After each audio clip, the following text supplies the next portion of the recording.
नमस्कार बच्चों, मैं किरण प्रसाद सिंह आज की कक्षा में आपका स्वागत करती हूँ। बच्चों, आज हम कक्षा 12 के भूगोल विषय का अध्ययन करेंगे। आप जानते हैं कि हमारी 2 पुस्तकें हैं। आज हम भारत, लोक और अर्थव्यवस्था में अध्याय 6 जल संसाधन का अध्ययन करेंगे। बच्चों, आप सभी जल के महत्व से भली प्रकार परिचित हैं।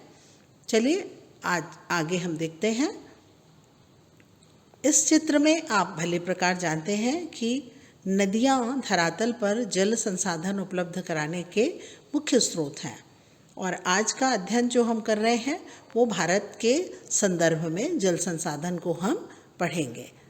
आइए आज के विषय में जो हम देख पा रहे हैं उसको अध्ययन करने के कुछ उद्देश्य हैं, जैसे कि हम जान पाएंगे कि जल की बढ़ती हुई मांग क्यों है और उसके क्या कारण हैं, जल का अति उपयोग क्यों हो रहा है, जल प्रदूषण के क्या कारण हैं और उन्हें हम कैसे दूर कर सकते हैं, घटती हुई जल आपूर्ति के क्या कारण हैं। आगे हम देखते हैं। आज के इस अध्याय में हम मुख्य रूप से चर्चा करेंगे कि भारत में जल के संसाधन कौन कौन से हैं, जल संसाधनों का भौगोलिक वितरण कैसा है, जल का क्षेत्रीय उपयोग किस प्रकार किया जाता है, जल संरक्षण और प्रबंधन की कौन कौन सी विधियां हैं। मुख्य रूप से आज के अध्याय में हम ये चर्चा करेंगे। तो चलिए हम आज का अध्याय प्रारंभ करते हैं। बच्चों, आप अपने स्क्रीन पर जल चक्र को देख पा रहे हैं। आपने देखा कि धरातल पर नदियाँ, समुद्र, महासागर ये सभी जल के भंडार हैं, और सूर्य के तेज़ किरणों के द्वारा इनसे जल वाष्पीकृत होता है और वायुमंडल में जाकर बादल बनते हैं। ये बादल पुनः धरातल पर वर्षा करते हैं, जैसा कि आप देख पा रहे हैं एरोज़ के द्वारा वर्षा करते हैं, और ये धरातल पर पुनः ये जल प्राप्त होता है। ये जल 2 प्रकार से प्राप्त होता है। एक तो धरातल पर ही जल रह जाता है, और दूसरा संधियों और दरारों से जो जल भूमिगत हो जाता है, यानी धरातल के अंदर चला जाता है, उसे हम भूमिगत जल कहते हैं। तो ये है जल का चक्र जो निरंतर चलता रहता है। जल एक चक्रीय संसाधन है, जैसा कि आपने देखा था भी चित्र में, और पृथ्वी के लगभग 71% धरातल जो है वो जल से आच्छादित है, अर्थात पृथ्वी के 71% भाग पर जल पाया जाता है। अलवणीय जल, जिसे कि हम मीठा जल भी कहते हैं, यहाँ आप लवणीय जल भी समझ लीजिए। लवण का अर्थ होता है नमक, अर्थात नमकीन पानी, जैसे कि समुद्र का जल नमकीन होता है। तो अलवणीय जल जो है, अर्थात मीठा जल जो है, उसका कुल जल का केवल 3% भाग ही भारत में पाया जाता है। अलवणीय जल का बहुत थोड़ा ही भाग मनुष्य उपयोग कर पाता है, मतलब मनुष्य के लिए उपयोगी रहता है, जो है अलवणीय जल। चलिए आगे देखते हैं। तो भारत में जल के संसाधन को अगर हम पढ़ें तो हम मानते हैं कि भारत में लगभग 2.45% दुनिया के भौगोलिक क्षेत्र का है। भारत दुनिया के अगर भौगोलिक क्षेत्र के हिसाब से देखें तो 2.45% है। अगर जल संसाधन की दृष्टि से देखें तो विश्व के यानी दुनिया के 4% जल संसाधन भारत में पाए जाते हैं, और कुल आबादी के हिसाब से देखें तो विश्व का केवल 16% आबादी भारत में पाई जाती है।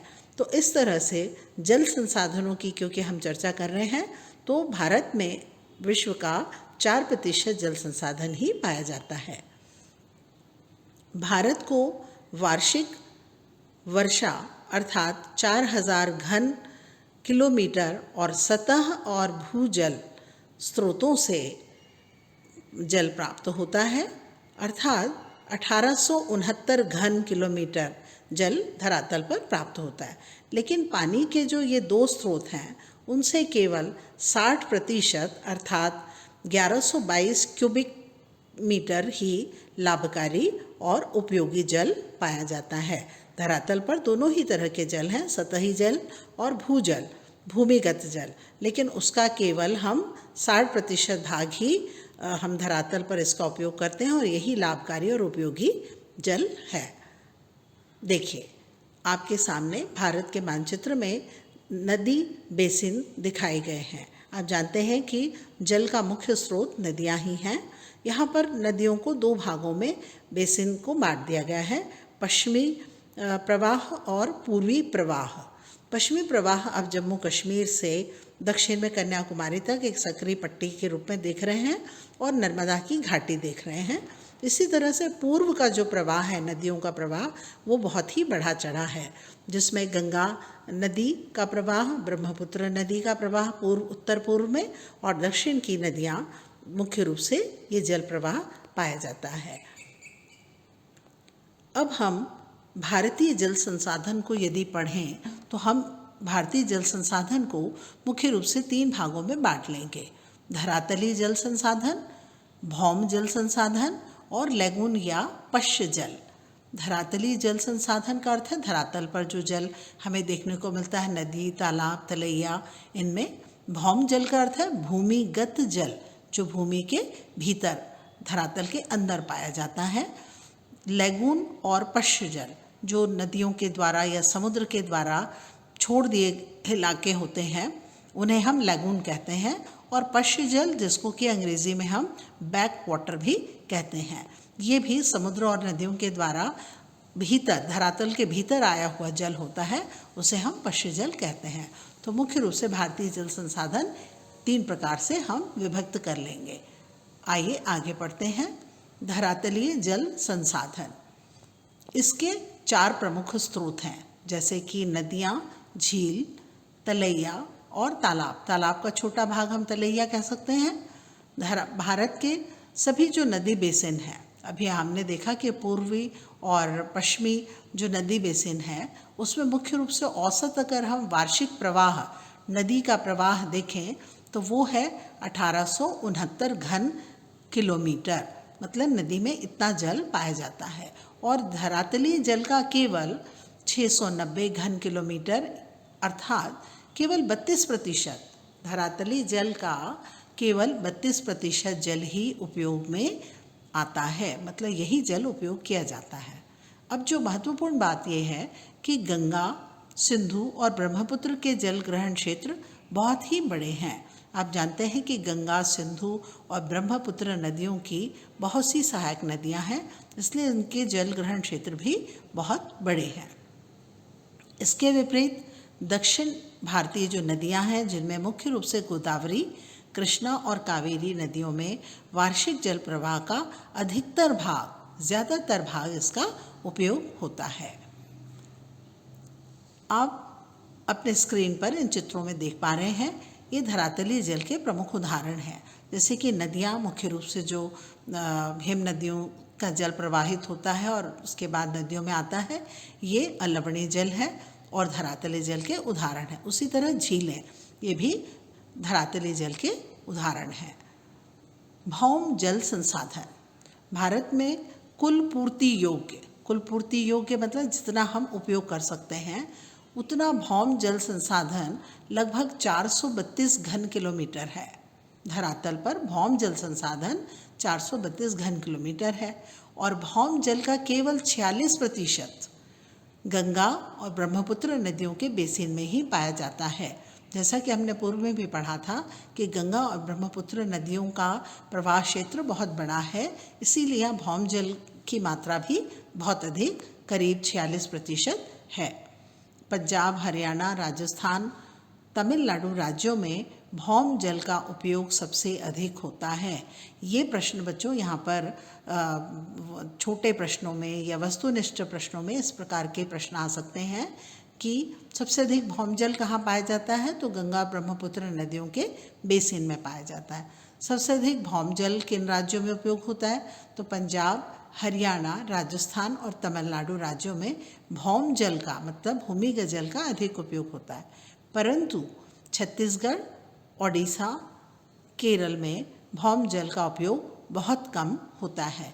तो यहाँ 2 प्रश्न हैं कि अधिक कहाँ होता है, पंजाब, हरियाणा, राजस्थान और तमिलनाडु में अधिक भौम जल का उपयोग होता है, परंतु छत्तीसगढ़, उड़ीसा और केरल में भौम जल का उपयोग बहुत ही कम होता है।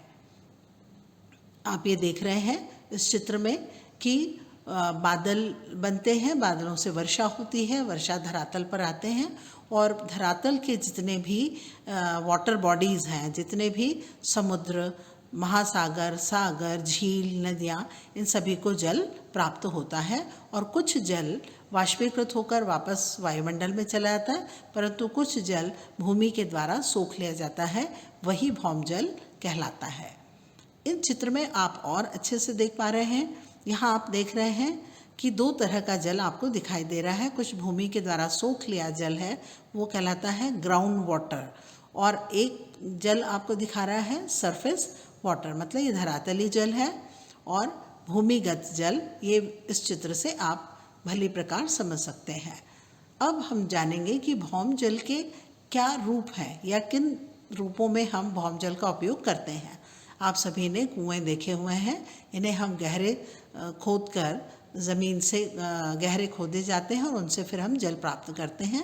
इसी तरह से हैंडपंप, जिसको कि हम हैंडपंप या नलकूप भी कहते हैं, वो भी भौम जल के अच्छे उदाहरण हैं।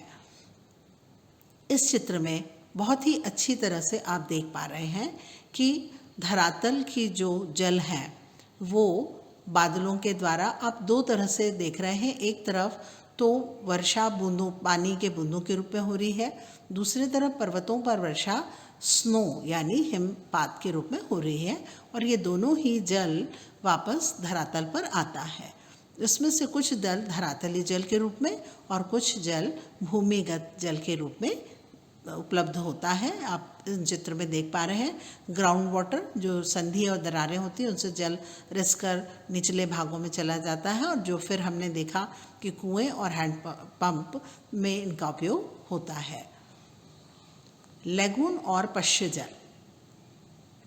भारत की समुद्र तट रेखा बहुत ही विशाल है और कुछ राज्यों में समुद्र तट बहुत ही दंतुरित शब्द में दो शब्द जुड़े हुए हैं। देखिए आप, दंत का यहाँ पर अर्थ दांत से है, जिसको कि हम लघु, पोला या दांतेदार क्षेत्र भी कह सकते हैं। ये किनारे के दलदली से और दांतेदार मतलब खांचे से इसमें बने होते हैं। इस तरह के समुद्र सीमा के किनारे पाए जाते हैं, जिस कारण से बहुत से लैगून, इसी तरह से समुद्र का पानी या नदी का जल किन्हीं क्षेत्रों पर भर जाता है और बाद में वो लैगून कहलाते हैं।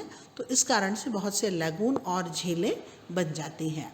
केरल, ओडिशा, पश्चिमी बंगाल में ये धरातली जल के मुख्य संसाधन हैं। लैगून के द्वारा या झीलों के द्वारा यहाँ धरातली जल प्राप्त होता है। इनका जल खारा होता है। लैगून और पश्य जल जो होता है वो क्योंकि समुद्री जल होता है तो ये खारा होता है। मुख्य रूप से इसका उपयोग मछली पालन और चावल की कुछ विशेष किस्मों के उत्पादन में और नारियल की सिंचाई में इसका उपयोग होता है। विशेषकर इसका उपयोग जल पीने के लिए उपयोगी नहीं होता। तो लैगून और पश्य जल आप समझ गए हैं। चलिए आगे देखते हैं। यहाँ इस चित्र से आप भली प्रकार समझ जाएंगे। लैगून का अर्थ होता है समुद्र के द्वारा छोड़े गए, जब नदी मान लीजिए बह रही है और अचानक नदी में बाढ़ आती है और चारों तरफ फैल जाती है, फिर बाढ़ खत्म होने पर नदी अपने पूर्व रूप में बहने लगती है, तो उसके द्वारा जो छोड़ा गया हिस्सा होता है वो लैगून के रूप में परिवर्तित हो जाता है। पश्य जल का अर्थ होता है कि समुद्र के द्वारा धरातल पर आया हुआ जल जो वापस समुद्र में नहीं मिल पाता, तो उसे हम पश्य जल कहते हैं। इसे आपने अच्छे से समझ लिया होगा। चलिए आगे देखते हैं। जल की मांग और उपयोग। आप सभी जल के उपयोग से पूरी तरह से आपको ज्ञात है। आप धरातली जल और भौम जल जो है उसका सबसे अधिक उपयोग कृषि में किया जाता है। धरातल पर जितनी भी नदियाँ, तालाब, झीलें हैं उनका और धरातल के जो भूमिगत जल है उसका उपयोग सबसे अधिक कृषि में होता है। कृषि में धरातली जल का करीब 89% और भौम जल का 92% जल का उपयोग कृषि में किया जाता है। औद्योगिक क्षेत्र में अगर हम देखें, कृषि में तो हो गया, औद्योगिक क्षेत्र में अगर देखें तो हम सतह जल का करीब 2% और भौम जल का करीब 5% जल होता है। तो औद्योगिक क्षेत्रों में सतह जल का और भौम जल का उपयोग कम होता है। घरेलू सेक्टर्स में भी अगर हम देखें, जो घरेलू सेक्टर का अर्थ है जो हमारे रोज़मर्रा में उपयोग होने वाले जल का जो हम उपयोग करते हैं उसे हम घरेलू सेक्टर में लेंगे। उसमें धरातली जल का भौम जल से अधिक उपयोग होता है। कृषि सेक्टर में अगर हम देखें तो कृषि सेक्टर में भी धरातली और भौम जल का अधिक उपयोग होता है। हमने ऊपर पढ़ा है कि भौम जल, धरातली जल और भौम जल दोनों ही का उपयोग कृषि में सबसे अधिक होता है। चलिए आगे देखते हैं। औद्योगिक क्षेत्र में सतह का 2% और भौम जल में 5% उपयोग होता है। आप देख पा रहे हैं कि कारखानों में जो जल उपयोग होता है उसमें जल की मात्रा कम उपयोग होती है। फिर आप देख रहे हैं घरेलू जल का औसत उपयोग। हम घरेलू जल उपयोग का अर्थ है कि नहाने में, टॉयलेट्स में, नल का पानी कहीं कहीं पे वेस्ट हो जाता है, क्लोथिंग में, कपड़े धोने में, इस तरह से कहीं लीक होता है, पानी अनावश्यक बहता रहता है और कुछ अन्य कार्य हैं, इनमें ये जल का उपयोग कम ही होता है। अब कृषि सेक्टर में धरातलीय और भौम जल का सबसे अधिक उपयोग होता है। ये आप अगर ऑब्जेक्टिव्स में, वस्तुनिष्ठ में इस प्रकार के प्रश्न आते हैं तो आप इन्हें भली प्रकार लिख सकते हैं। संभावित जल समस्या, ये बहुत ही महत्वपूर्ण बिंदु है। बच्चों, आप बहुत सारी बातें जानते भी हैं कि जल की कौन कौन सी समस्याएं हैं, परंतु हम यहाँ पर कुछ महत्वपूर्ण बिंदुओं को विषयवार पढ़ लेंगे। जैसे कि सबसे बड़ी समस्या है प्रति व्यक्ति जल उपलब्धता। आप जानते हैं कि जनसंख्या तेजी से बढ़ती जा रही है और प्रति व्यक्ति जो जल का उपयोग है वो धीरे धीरे कम होता जा रहा है। दूसरा है जल प्रदूषण। जल प्रदूषण अनेक कारणों से होता है। औद्योगिक जो उद्योगों के द्वारा निकले वेस्ट पदार्थों से, कृषि में, और घरेलू निस्तारण। घरेलू निस्तारण मतलब जो हम घर में जो कार्य करते हैं वो जल भी जाकर कहीं जल को प्रदूषित करता है। तो जल प्रदूषण की भी बहुत बड़ी समस्या है। तीसरा है सूक्ष्म जीव और वनस्पति भी। आपने जलकुंभी देखी होगी, तो इस तरह के चीज़ें भी जल को प्रदूषित करती हैं। गंगा और यमुना भारत की सबसे प्रदूषित नदियां हैं। हम गंगा नदी को पवित्र नदी कहते हैं, परंतु ऐसा मानना है कि गंगा और यमुना नदियां भारत की सबसे प्रदूषित नदियों में से एक हैं। तो यहाँ हमने संभावित जो जल समस्या है उसका अध्ययन किया। आगे हम देखते हैं संभावित जो जल समस्या है, ये दोनों आप देख पा रहे हैं। प्रति व्यक्ति जल की जो उपलब्धता है वो धीरे धीरे कम होती जा रही है। आप देख रहे हैं कि इतनी गहराई में लोग अपने जीवन यापन के लिए जल के लिए इधर उधर भटकते हैं। इसी तरह से दूसरे चित्र में आप देख पा रहे हैं कि उद्योगों से जो खराब जल निकलता है वो नदियों को किस तरह से प्रदूषित करता है। जल संरक्षण एवं प्रबंधन। जल संरक्षण का मतलब कि जल को प्रदूषित होने से हम कैसे बचाएं और उसका प्रबंधन, जल को हम कैसे सुरक्षित भी रखें। इसकी कई विधियां हैं जो आपकी पुस्तकों में विस्तार से दिया हुआ है।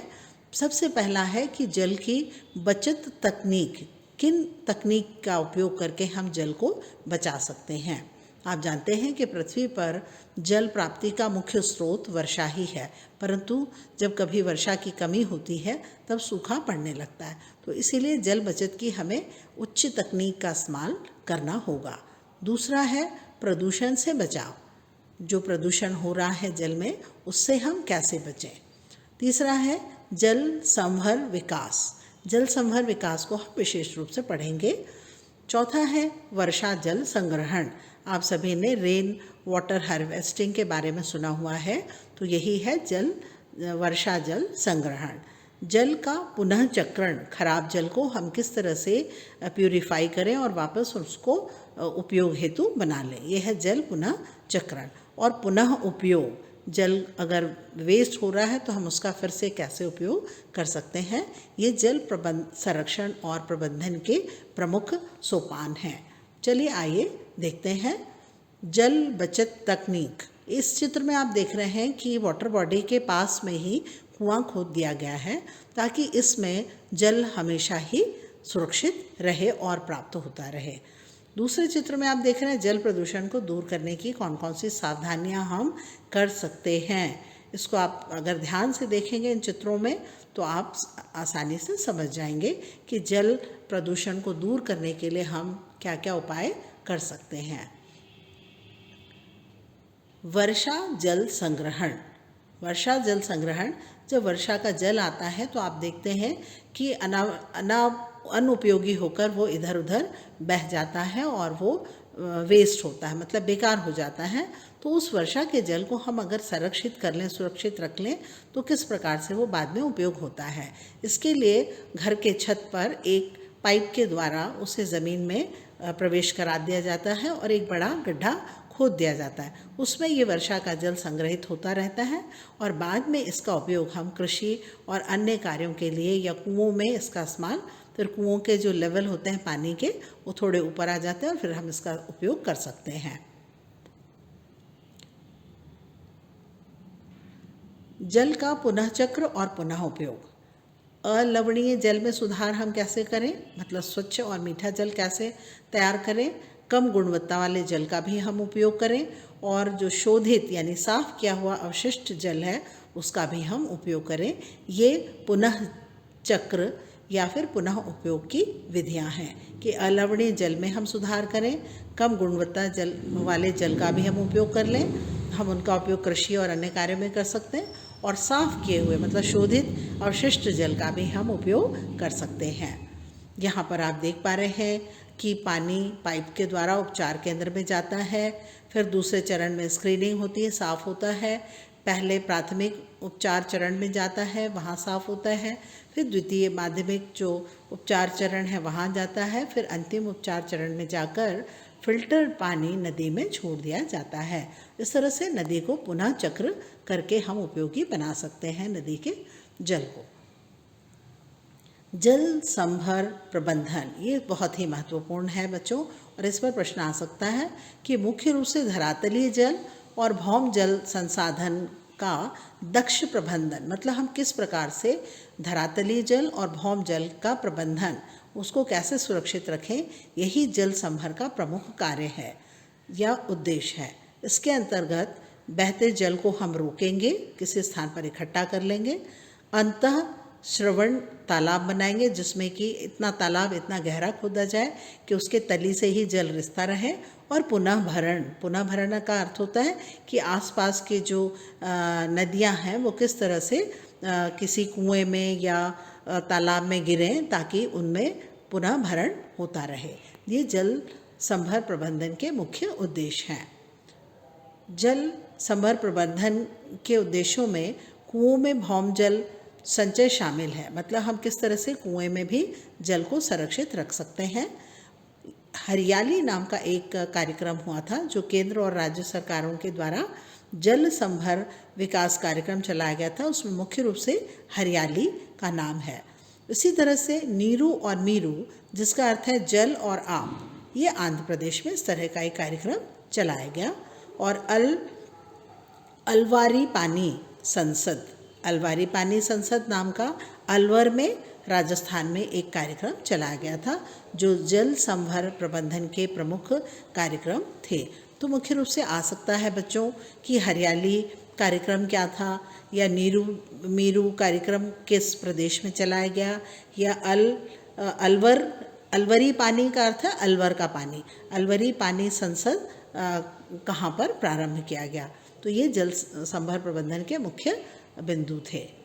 अब हम मुख्य रूप से एक केस स्टडी पढ़ेंगे, एक वस्तु स्थिति का अध्ययन करेंगे जो है रालेगण सिद्धि। ये अहमदनगर महाराष्ट्र का एक छोटा सा गांव है।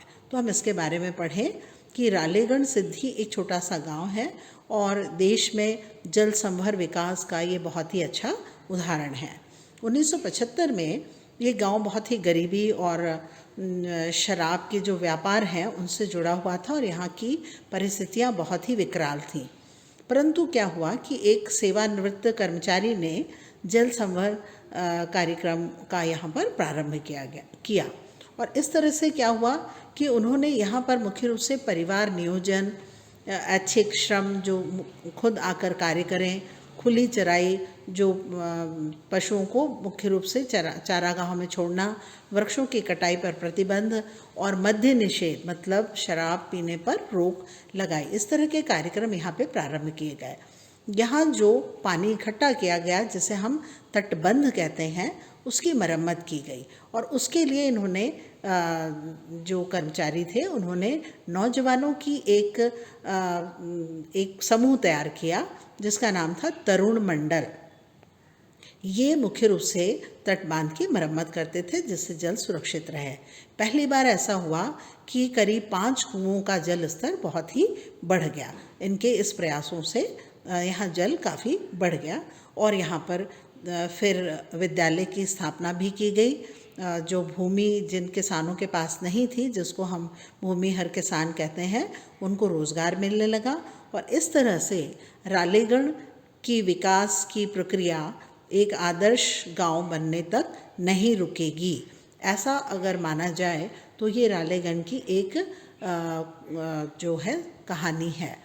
आप देख पा रहे हैं रालेगण सिद्दी अहमदनगर महाराष्ट्र का एक दृश्य है। पूर्व में एक ये बिल्कुल ही पथरीला सा बंजर सा प्रदेश था। बाद में धीरे धीरे यहाँ, जैसा कि मैंने आपको बताया था कि यहाँ प्रयास किया गया, जल को रोका गया और धीरे धीरे यहाँ पे जलाशय बनते गए जिससे कि कुओं के जल का स्तर भी बढ़ने लगा। वर्तमान में आप देखें, ये है अभी का रालेगण सिद्दी अहमदनगर। तो आपने देखा कि प्रयासों से हम किस तरह यही है जल संभर विकास कार्यक्रम का सबसे अनूठा उदाहरण। रालेगण सिद्दी, ये आपके किताब में इसकी केस स्टडी के बारे में है और मैं समझती हूँ कि आपने इसे समझ लिया होगा। रालेगण सिद्दी का बच्चों जो हमारे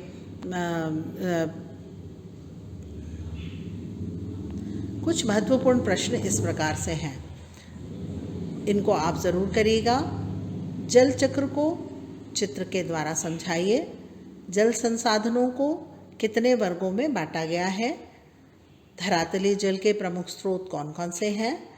भौम जल का उपयोग किन राज्यों में अधिक होता है? जल संभर विकास कार्यक्रम के क्या लाभ हैं? और जल संग्रहण विधियाँ किस प्रकार से होती हैं? इन जल संग्रहण विधियों को विस्तार से उनका वर्णन करिए। तो आप इन प्रश्नों को बहुत बड़े नहीं करेंगे, वर्तमान में बड़े प्रश्न नहीं आएंगे परीक्षा में, तो इनको 50 से 60 शब्दों में इनका उत्तर लिखिए। जल चक्र को चित्र द्वारा समझा दीजिए। जल संसाधन को कितने वर्गों में बांटा गया है? धरातली जल के प्रमुख स्रोत हैं, कौन कौन से हैं? भौम जल का उपयोग किन राज्यों में अधिक होता है? जल संभर विकास कार्यक्रम के क्या लाभ हैं? और जल संरक्षण विधियों को विस्तार से वर्णन करिए। बच्चों, मुझे उम्मीद है कि आज का अध्याय आप भली प्रकार समझ पाए होंगे। आपने अपनी पाठ्य पुस्तकों में भी अंडरलाइन करते गए होंगे ताकि आपको नोट्स बनाने में भी आसानी हो। अब आज का अध्याय हम यहीं समाप्त करते हैं। अगले नए अध्याय में हम फिर आपसे मिलेंगे। तब तक के लिए नमस्कार।